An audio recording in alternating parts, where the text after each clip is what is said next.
आज पुन्हा एकदा आपल्या ऑनलाईन वर्गामध्ये आपले स्वागत आहे।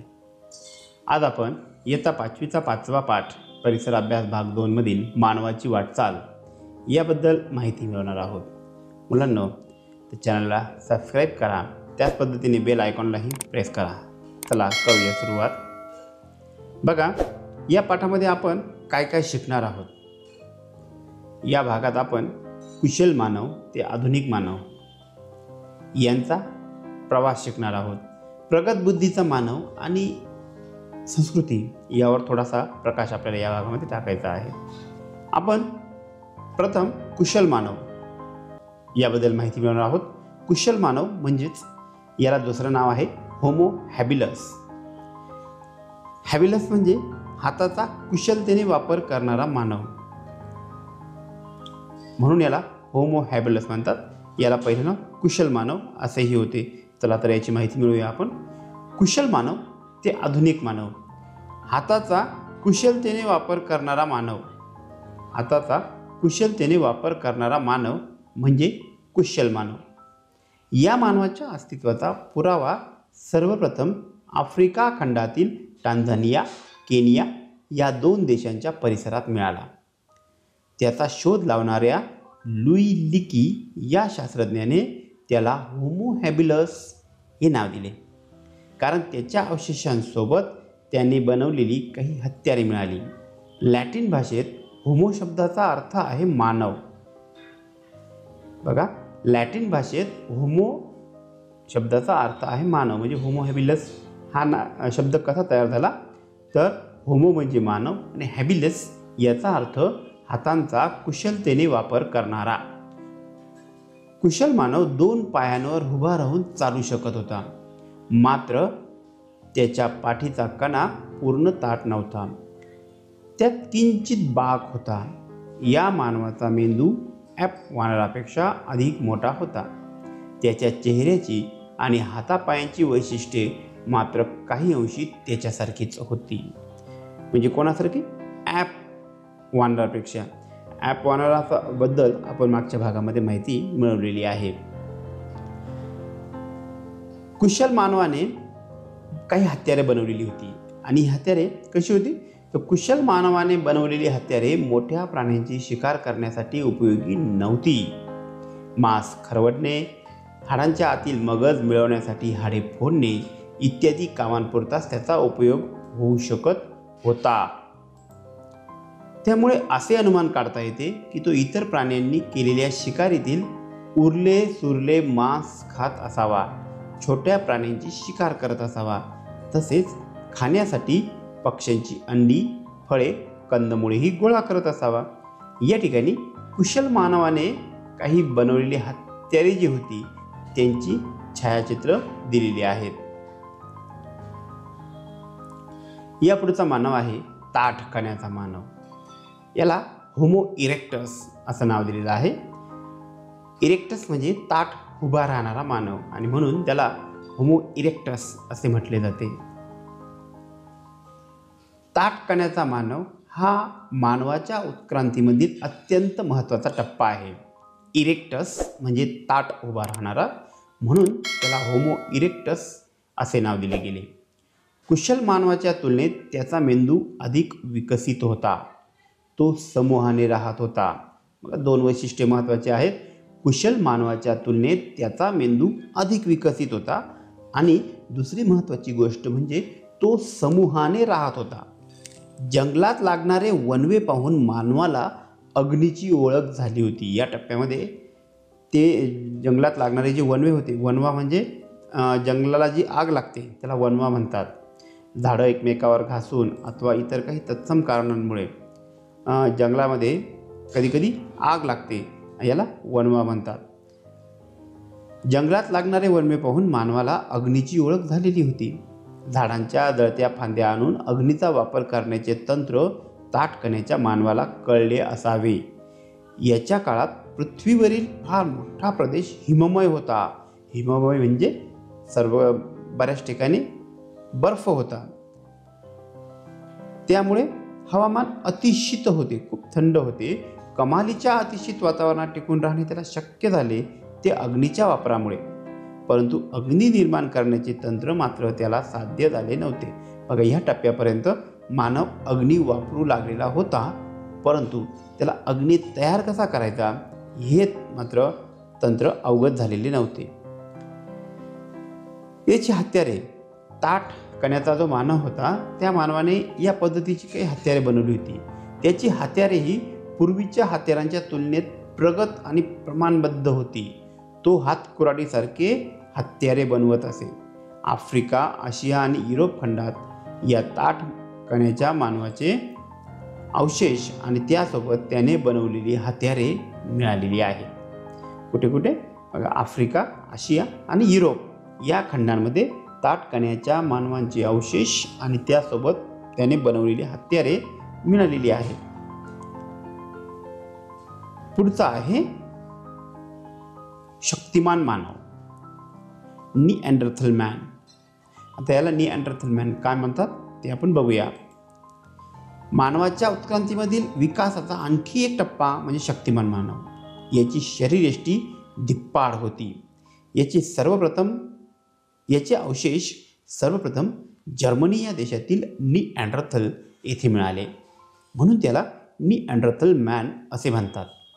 त्याचा मेंदू ताठ कण्याच्या मानवापेक्षा अधिक विकसित होता.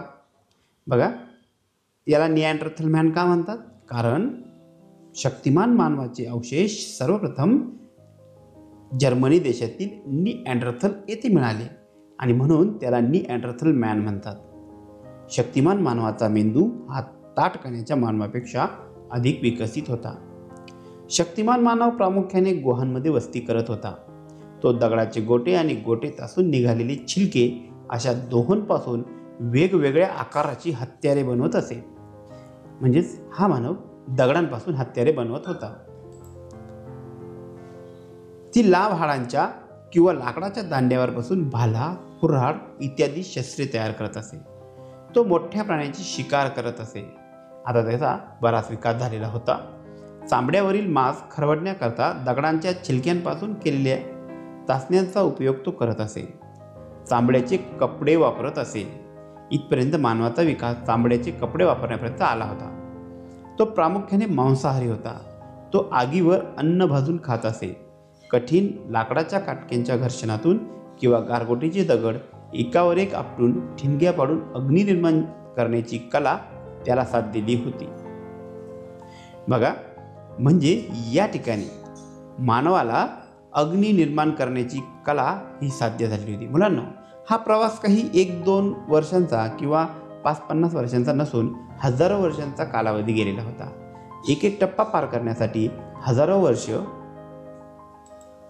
मध्ये गेलेले होते. त्याने काही कलात्मक कौशल्यही आत्मसात केले असण्याची शक्यता आहे. काही शास्त्रज्ञांच्या मते तो काही जुजबी आवाज काढून संवादही साधत असावा, तथापि मनातील आशय शब्दातून सांगता येणारी विकसित भाषा पद्धती शक्तिमान मानवाजवळ होती किंवा नाही हे निश्चितपणे सांगता येत नाही. समूहातील एखादा सदस्य मृत झाल्यास त्याचे दफन करताना शक्तिमान मानव मृत व्यक्तीसोबत हत्यारे, प्राण्यांची शिंगे यासारख्या वस्तू पुरत असत. तसेच मृत व्यक्तीच्या अंगाला लाल रंगाची माती चोळत असत. त्यावरून शक्तिमान मानवांच्या काळात मृत व्यक्तीच्या दफनासंबंधीचे काही विधी प्रस्थापित झाले होते असे दिसते. हा मानव म्हणजेच एखादी व्यक्ती मृत झाली असताना, समूहातील एखादी व्यक्ती मृत झाली तर त्यासाठी काहीतरी दफनविधी त्यांचे होते असे यावरून दिसते. काळाच्या ओघात शक्तिमान मानवाच्या काही समूहांनी आफ्रिकेतून बाहेर पडून युरोप आणि आशिया खंडांपर्यंत स्थलांतर केले. साहजिकच त्यांना भिन्न वातावरणाला तोंड द्यावे लागले. त्यांना जगण्याच्या आणि अन्न मिळवण्याच्या नवीन पद्धती आत्मसात कराव्या लागल्या. त्यामुळे त्यांच्या काळात जगण्यासाठी आवश्यक असलेल्या हत्यारांच्या पद्धतीत सुधारणा झाली, परंतु ती होण्यासाठी हजारो वर्षांचा कालावधी जावा लागला. शक्तिमान मानवापेक्षा अधिक प्रगत असणाऱ्या मानवास बुद्धिमान मानव या नावाने ओळखतात. शक्तिमान मानव आणि बुद्धिमान मानव काही काळ युरोपमध्ये बरोबरीने नांदत होते. बुद्धिमान मानवाच्या समूहाबरोबरचा संघर्ष पर्यावरणातील बदलांशी जुळवून न घेता येणे अशा काही कारणांमुळे शक्तिमान मानवाचे अस्तित्व संपुष्टात आले असावे असे मानले जाते. सुमारे 30,000 वर्षांपूर्वी शक्तिमान मानव नष्ट झाला असे कर्म 14 पद्धतीच्या आधारे सांगितले जाते. बुद्धिमान मानव होमोसेपियन. आधीच्या कोणत्याही मानवापेक्षा विचार करण्याची अधिक क्षमता असलेल्या मानवाला बुद्धिमान मानव म्हटले गेले. त्यालाच होमोसेपियन असे म्हणतात. सेपियन म्हणजे बुद्धिमान. त्याला युरोपमध्ये क्रॉमॅनॉन या नावाने ओळखले गेले. बुद्धिमान मानवाचे अवशेष आफ्रिका, आशिया आणि युरोप या खंडामध्ये सापडले आहेत. तो कामाच्या गरजेनुसार विविध प्रकारची हत्यारे आणि अवजारे बनवत असे. त्यासाठी तो दगडाची छोटी पाती काढून ती हाडाच्या किंवा दगडाच्या खाचेत बनवत असे. बघा मुलांना, या ठिकाणी बुद्धिमान मानव हा आधीच्या सर्व मानवांपेक्षा विचार करण्याची अधिक क्षमता असलेला मानव होता. युरोपमध्ये याला क्रॉमॅनॉन या नावाने ओळखले जाते. उत्क्रांतीच्या प्रक्रियेत बुद्धिमान मानवाचे स्वरयंत्र पूर्णपणे विकसित झाले होते. तो ध्वनीच्या बारकाव्यांसह विविध उच्चार करता येण्यासाठी उपयुक्त बनले होते. त्याच्या जबड्याची आणि तोंडाच्या आतील इतर स्नायूंची रचनाही विकसित झाली होती. तसेच त्याला लवचिक जीभ लाभली होती. त्यामुळे तो विविध ध्वनींचा उच्चार करून आवाजाला हवे तसे वळण देऊ शकत होता. तो दृश्य वस्तूंचे आकलन आणि मनातील भावना यांना कल्पनाशक्तीच्या आधारे शब्दरूप देऊ शकत होता. म्हणजेच इथपर्यंत त्याला भाषा अवगत झालेली होती आणि त्या शब्दांचा तो उच्चारही करू शकत होता. म्हणजेच त्याच्याजवळ विकसित भाषा पद्धती होती. तो प्रत्यक्ष निरीक्षण आणि कल्पनाशक्ती यांच्या आधाराने चित्रे काढू लागला होता. कलात्मक वस्तू बनवू लागला होता. म्हणूनच त्याला बुद्धिमान मानव व विचार करणारा मानव असे नाव दिले गेले.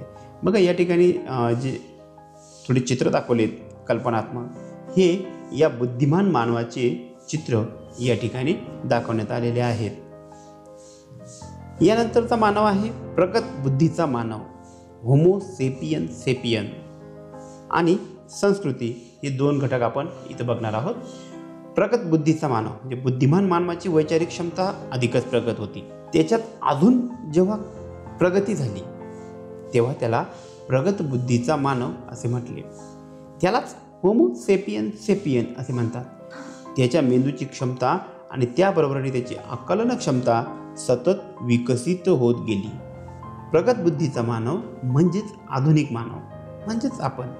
माणसाचे रंगरूप, आरोग्यविषयक वैशिष्ट्ये इत्यादी बाबी त्याच्या पूर्वजांची साम्य दाखवणाऱ्या असतात. या बाबींना अनुवांशिकता म्हणतात. बघा, म्हणजे काय? समजा एखाद्या घरामध्ये जर आई आणि वडील दोघेही सावळ्या रंगाचे असतील तर मुलं शक्यतोवर सावळ्या रंगाचे असतात.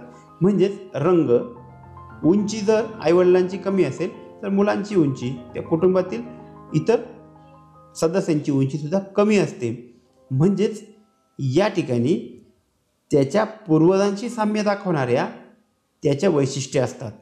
या बाबींना अनुवांशिकता असे म्हणतात.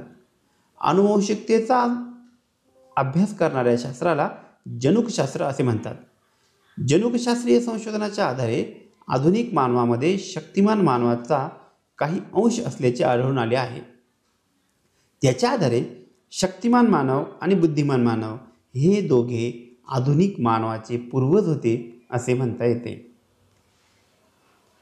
इसवी सन पूर्व सुमारे 11,000 ते इसवी सन पूर्व 10,000च्या सुमारास आधुनिक मानवाने पशुपालन आणि शेतीचे तंत्र विकसित केले. त्याच्या विकसित वैचारिक क्षमतेमुळे तंत्रज्ञानात सुधारणा होण्याचा वेग सतत वाढत राहिला. तो अधिक स्थिर जीवन जगू लागला.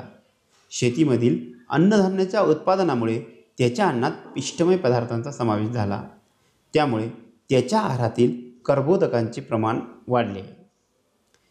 जीवन पद्धतीत आणि आहार पद्धतीत झालेल्या बदलांमुळे हळूहळू त्याची पूर्वीची धिप्पाड शरीरयष्टी बदलली.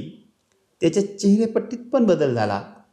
म्हणजे बघा, शक्तिमान मानवाचा जो शरीरयष्टी होती ती अतिशय धिप्पाड होती. परंतु जीवन पद्धती आणि आहार पद्धतीत बदल झाल्यामुळे त्याच्या शरीर रचनेत बदल झाला. चेहरेपट्टीत सुद्धा बदल झाला.